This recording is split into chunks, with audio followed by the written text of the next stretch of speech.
Assalamualaikum warahmatullahi wabarakatuh. Halo anak-anak, berjumpa lagi dengan Puris. Kali ini Puris akan membawakan cerita tentang seorang budak kulit hitam bernama Luqman. Bagaimana ya ceritanya? Yuk kita simak bersama. Sebelumnya, mari kita awali dengan membaca basmalah bersama-sama.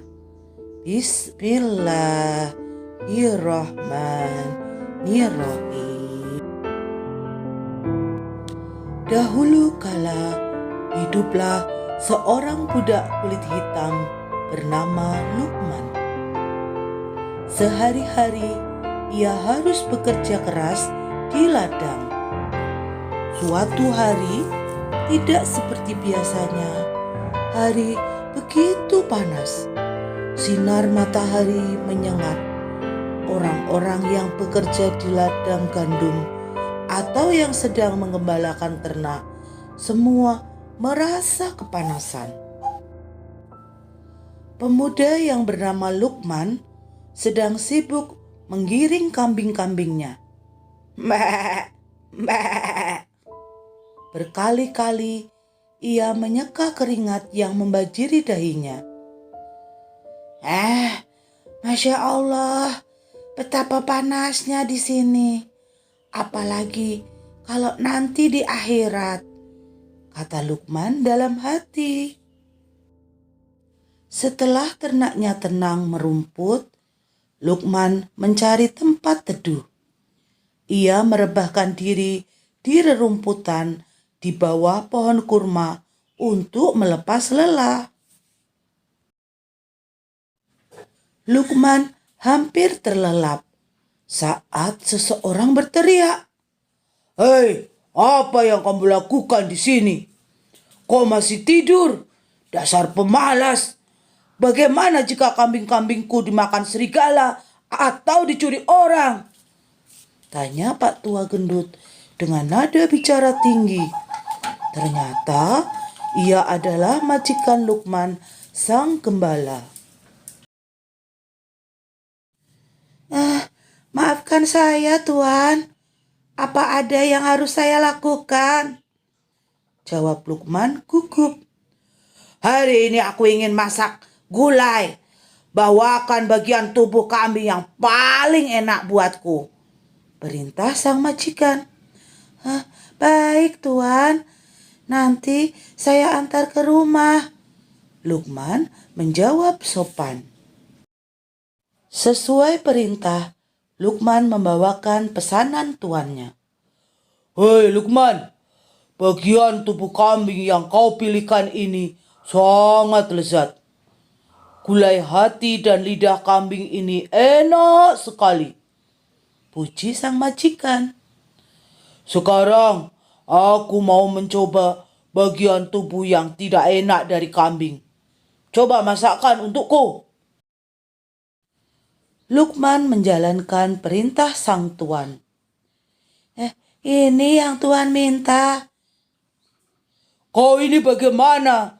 Waktu ku minta yang paling enak, kau bawakan lidah dan hati. Sekarang ketika yang ku minta yang tidak enak, kau bawakan juga lidah dan hati. Apa maksudmu, Luqman?" Majikan Luqman pun marah. Betul, Tuan. Yang paling enak dan paling tidak enak adalah lidah dan hati. Lidah yang berkata jujur dan hati yang berprasangka baik pasti disukai banyak orang. Begitu juga sebaliknya. Lidah yang mencela atau berkata dusta dan hati yang penuh kedengkian pasti tidak disukai banyak orang. Majikan Luqman mengangguk-angguk setuju. Kata-katamu sangat bijak. Iya, anak yang cerdas, kata sang tuan dalam hati. Seharusnya ia tidak menjadi gembala, tapi bersekolah. Suatu malam, sang tuan memanggil Lukman. Tidak seperti biasa, ia bersikap ramah. Masuklah. Sini duduk, nak. Ragu-ragu, Lukman memasuki ruang pribadi sang majikan. Karena terkesan akan tutur kata Lukman yang bijak dan kejujurannya, sang majikan berjanji menyekolahkan Lukman. Kamu tidak pantas jadi penggembala, nak. Kamu lebih pantas jadi filsuf, seorang pemikir. Lukman amat senang mendengar perkataan tuannya. Dari seorang budak kulit hitam yang harus bekerja keras di ladang di bawah terik matahari, Lukman menjadi seorang pemikir.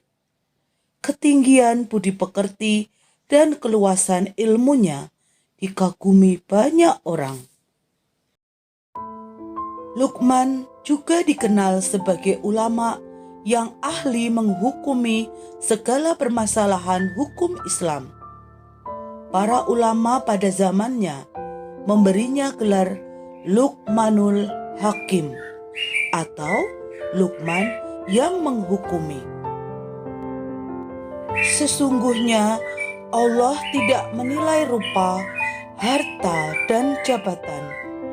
Ia melihat hati dan amal makhluknya. Dan karena kemuliaan akhlak, nama Lukman direkam dalam kitab suci Al-Quran. Alhamdulillahirabbil alamin. Demikianlah anak-anak kisah tentang Luqmanul Hakim. Sampai ketemu lagi di cerita selanjutnya bersama Bu Riz. Wassalamualaikum warahmatullahi wabarakatuh.